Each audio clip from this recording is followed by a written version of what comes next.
my people. So welcome back to Boricua Science Nation, my people. Let me start by saluting my people from Puerto Rico, all of those Boricuas from the island, the United States, and the whole world. Salute to you, Boricuas. I want to salute my Hispanic people, including the Mexicans. I want to salute my people from Chicago, where I was born in the United States as the greatest nation in the world. Hoorah! Okay, my people. So let's start with this. So we don't have just one Mexican hater. We have two. Okay, we have two Mexican haters. Okay, so we have two Mexican haters and racists. They're saying that. I'm sorry. I'm sorry. Okay, so this Mexicans, one of them is saying that Canelo is taking advantage of his opponents by using a rehydration clause. Okay, that is Juan Manuel Marquez, and we have David Benavides saying that Canelo Alvarez cheated. Okay, and he didn't comply his suspension. Okay, that it was for 6 months, and he only complied by only 4 months. Okay, they only gave him 4 months. He was supposed to get 6 months.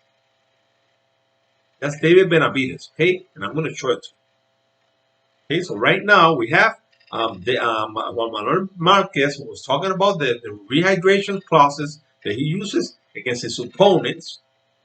Okay, that is an advantage that he uses. He takes advantage of his opponents just because he's the top guy. He's the guy who makes the money. He's the guy who's gonna pay you. He's the guy who's gonna make you rich. Who's gonna make you a millionaire? Well, you gotta do what he tells you to do.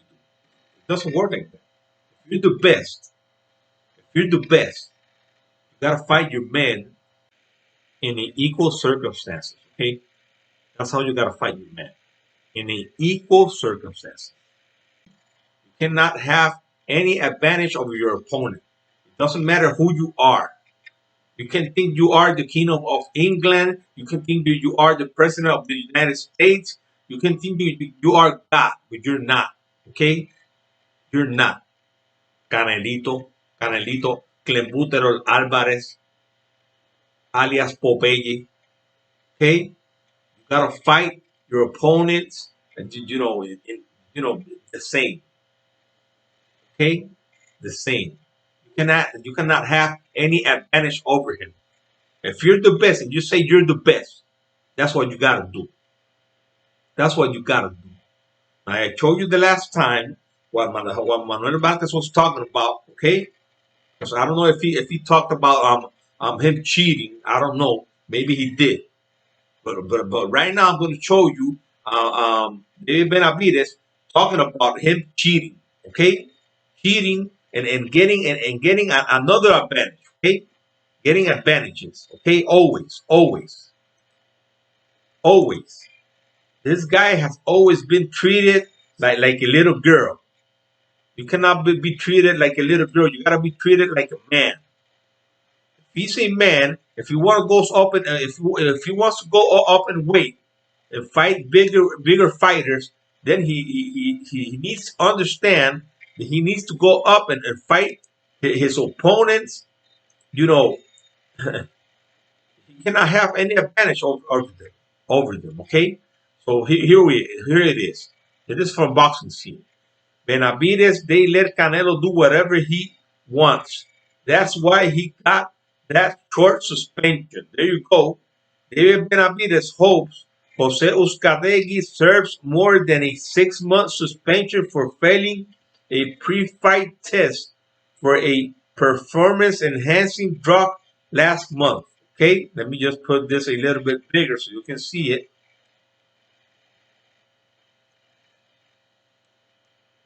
Here it is. David Benavides hopes Jose Uzcategui, okay, Uzcategui served more than a 6-month suspension for failing a pre-fight test for a performance enhancing drug last month. Okay, so Let's go to the next page. Let's go to the next page, family.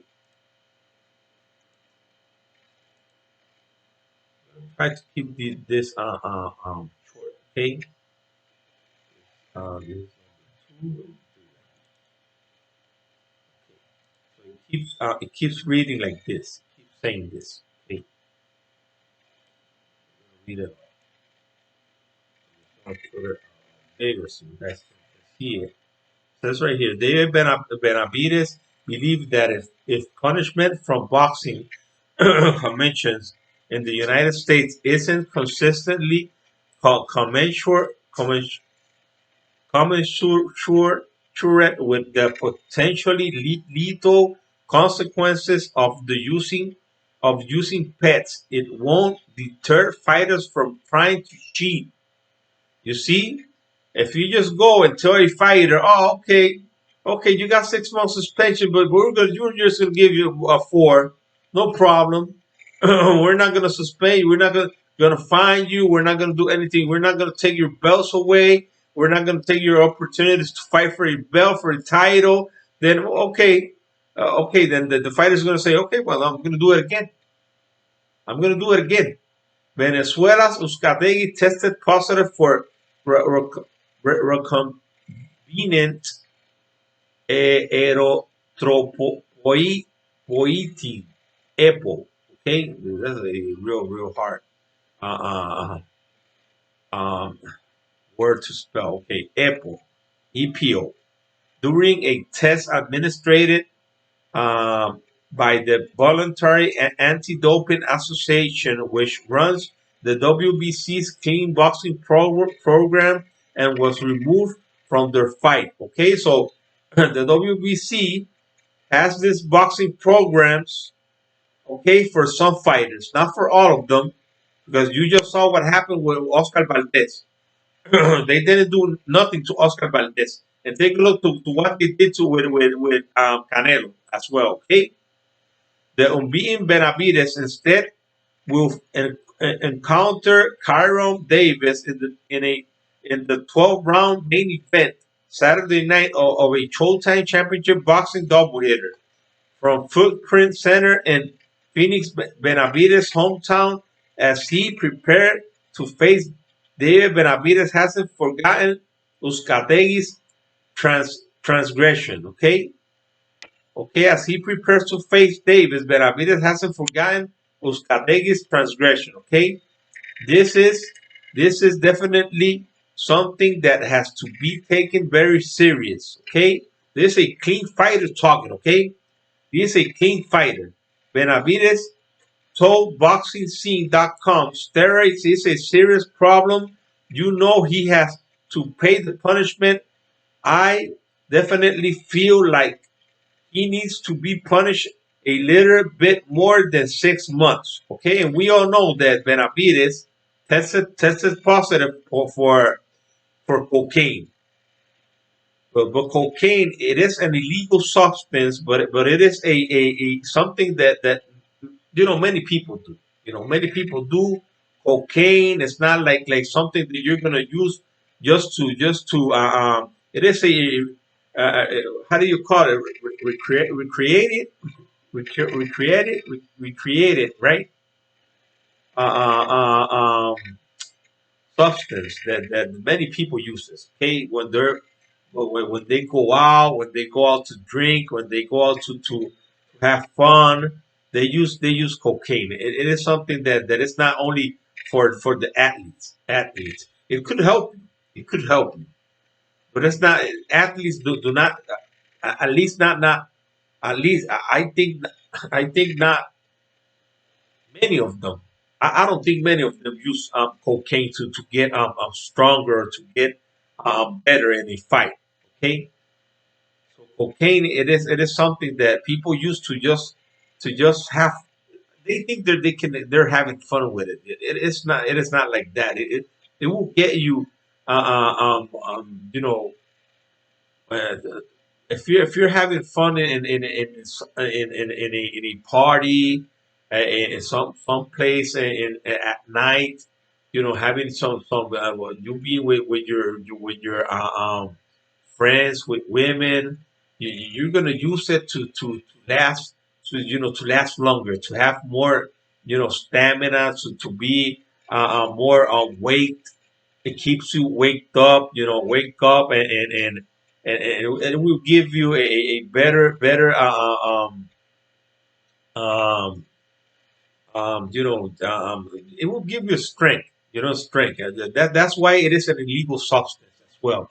But I really don't think that the fighters use cocaine to go and to use it as a method to go out and use it as a steroid. Okay, and it is an illegal substance. It is okay, and he used it. But I don't think he did it because of a fight. I don't think he did it because of that. He was a young man. Many young people do that. I was one of that I used to do it. That was one of my prefer drugs when I was a younger guy, a kid. Let's say a kid. I'm 18, 19, 20 years old. I didn't like to smoke marijuana, so I used to smoke. I used to take cocaine. We call it perico here in Puerto Rico. So we didn't. I didn't like pot, to smoke weed. I like to my preferred drug was cocaine. It was that white stuff. Okay, so that was what I used. What I used to get when I went out, after you had a really tough week of work, you always went out to just we when you're young, you use a lot of things that you think that are good for you, or are things that are gonna give you a better time. But it's not like that. It's not like that. People, these kids that use all these drugs, they're just destroying their life. They're just doing things that they're gonna get them to they're not gonna get them nowhere. Nowhere. Cocaine, weed, anything else that you take on the streets, pills. It's not gonna get you. It's not gonna help you in anything.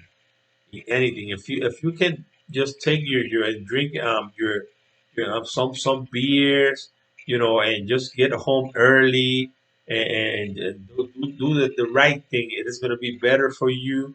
It's not gonna be you taking drugs. Drugs is not good for anyone, man. I'm telling you, for anyone. Okay, that is just an advice, an advice that I give to young people and to old people as well, because not only young people use all these drugs, even old people use them.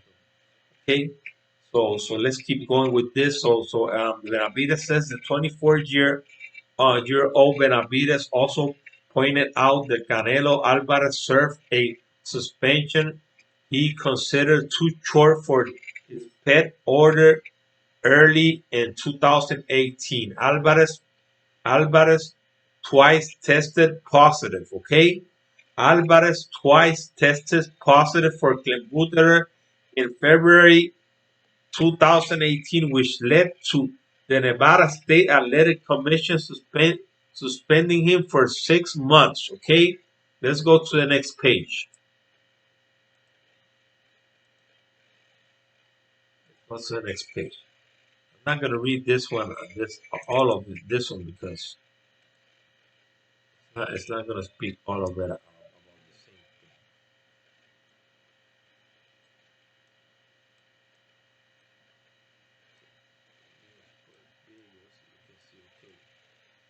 Failing those tests cost Alvarez lucrative middleweight championship rematch versus rival Gennady Golovkin to be postponed. Okay, postponed, but it didn't cost him. It cost him the fight. Okay, he he he he went on to fight the guy. Okay, so it didn't cost him anything for 4 months. Okay, a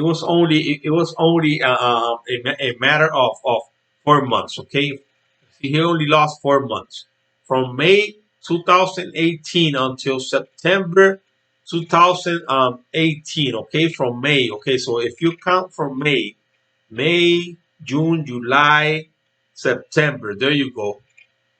May. Okay, May, June, July. Okay,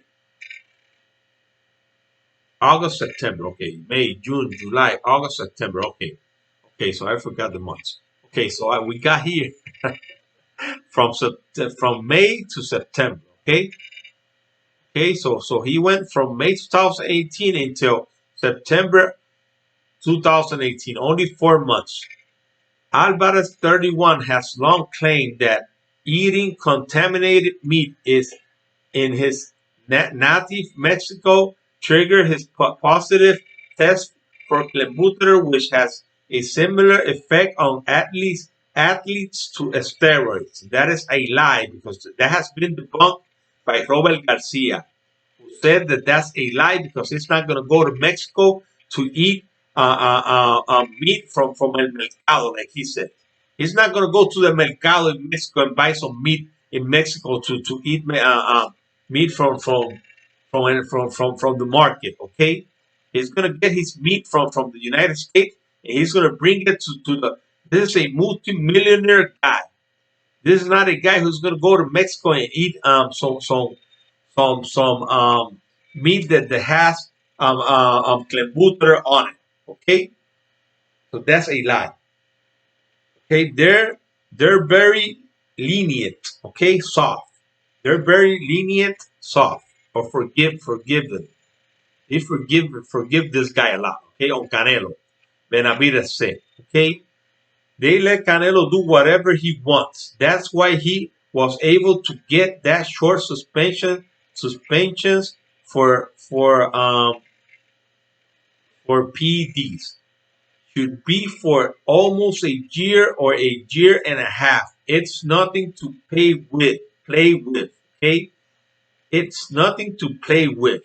I think people have to be punished more. Okay, there you go.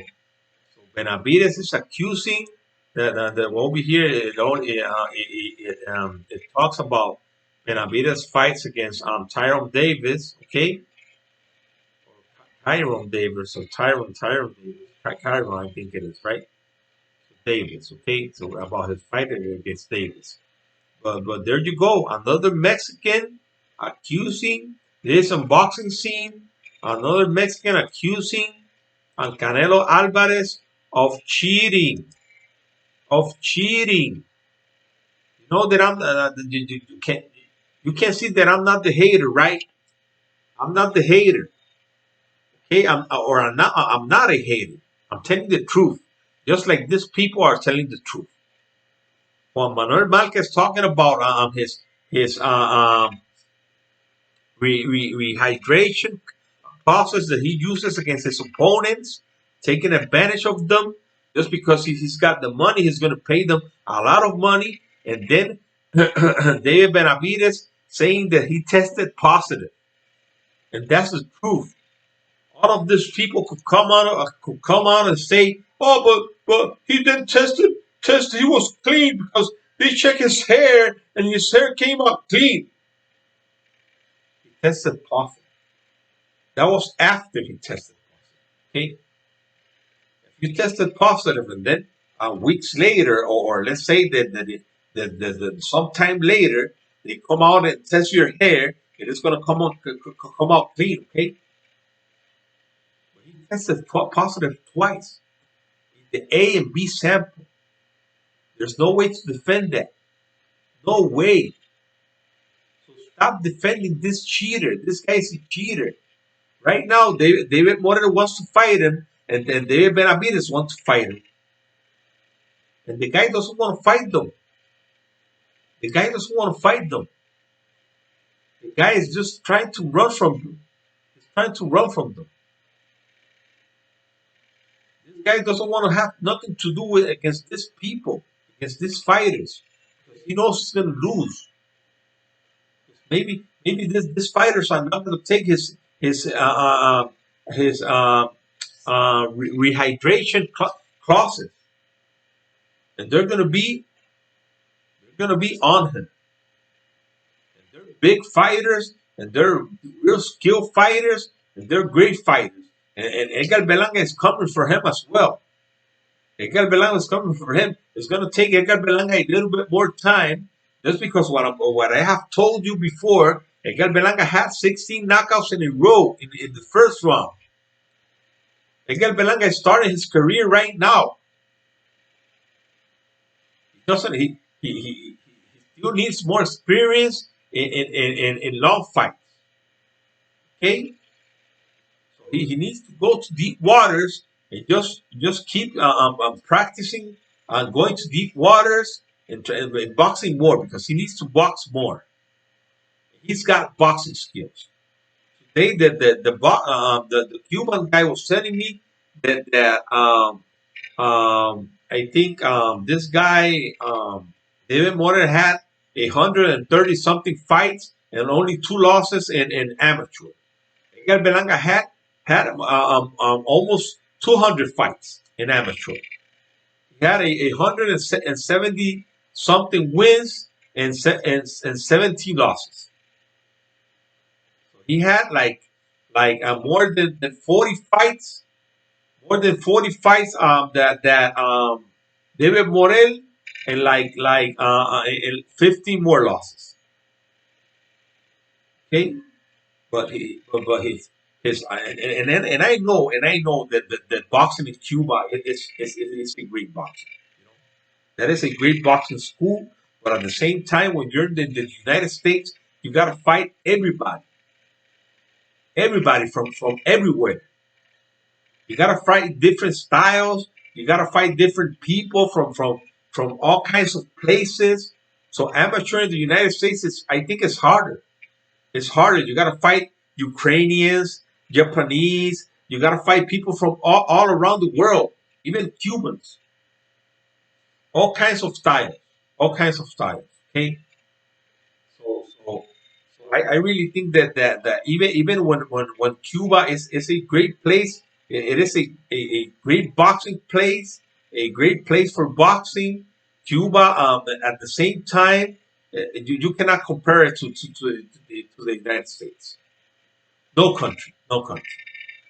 The United States, it is an international place for boxing. It is where everybody goes to get better and to get the best trainers. And you know that even this boxers from Ukraine, from England, from all of these places try to get the best trainers from the United States. Okay, who was Manny Pacquiao's trainer? The best trainer he had, Freddie Rose, right? Who was the best trainer Lennox Lewis had? This guy who was the uncle of Sugar Hill. What's his name? I don't remember his name. You guys know what I'm talking about. That was his trainer. Emmanuel Stewart. Emmanuel Stewart. That was his trainer. Okay, and if you take a look at all of this, even Miguel Cotto, when he left his uncle, he got Freddie Roche, he got his trainers from the States.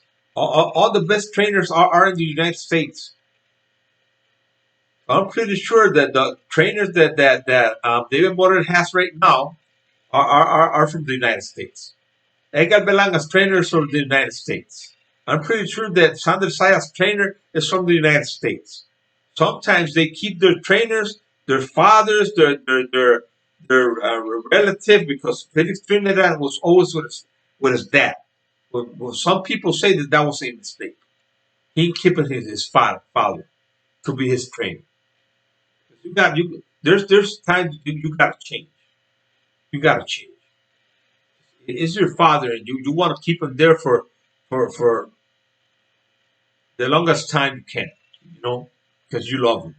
But at the same time, you gotta understand that you sometimes you need to change some things, and your father is not going to be able to help you.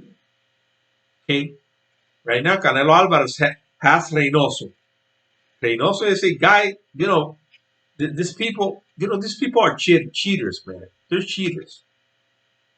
They're cheaters, and there are a lot of Mexican, good Mexican trainers. A lot of them. Okay, and I'm not gonna say they're not good Cuban trainers or Puerto Rican trainers, but the best trainers are in the U.S. And they're made in the U.S. You see them, they could be Mexicans, they could be Cubans, they could be Puerto Ricans, but they're made in the U.S. Robert Garcia is from the U.S. He's a Mexican from the U.S. And all of these other trainers, the trainers that Golovkin had first, that was this other Mexican guy. He's an American. That's what I'm trying to explain. That in America, boxing is America. It's not Cuba. It's not Puerto Rico. It's not Mexico. It is America. You got to get to the states to get better. If you want to be better, we can talk about the Olympics, and that's another thing. That's a different story. But if you want to become a big champion, you need to go to America. Take a look at this guy, Anthony Joshua. Anthony Joshua could be better. He wants to stay in the UK, and take a look at what happened to him. If the guy would have come to the US and get a trainer in the US, the guy might have not lost the way he lost to this guy that he lost. It is what it is, my people. Okay, that's all I have. So thanks a lot for being with me one more time. Okay, I'm going to be back tomorrow. Okay, well, today it is after 12. Okay, so thanks a lot one more time, my people. I love you all in the name of Jesus Christ. And I want to say, like I always say, God bless Israel. God bless the United States of America. God bless this beautiful island and great island that we have, that God has given us. And God bless you all, my people. I will see you later.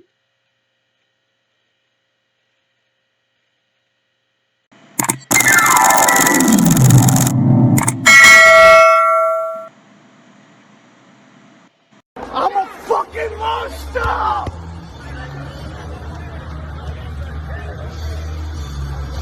I'm a fucking monster!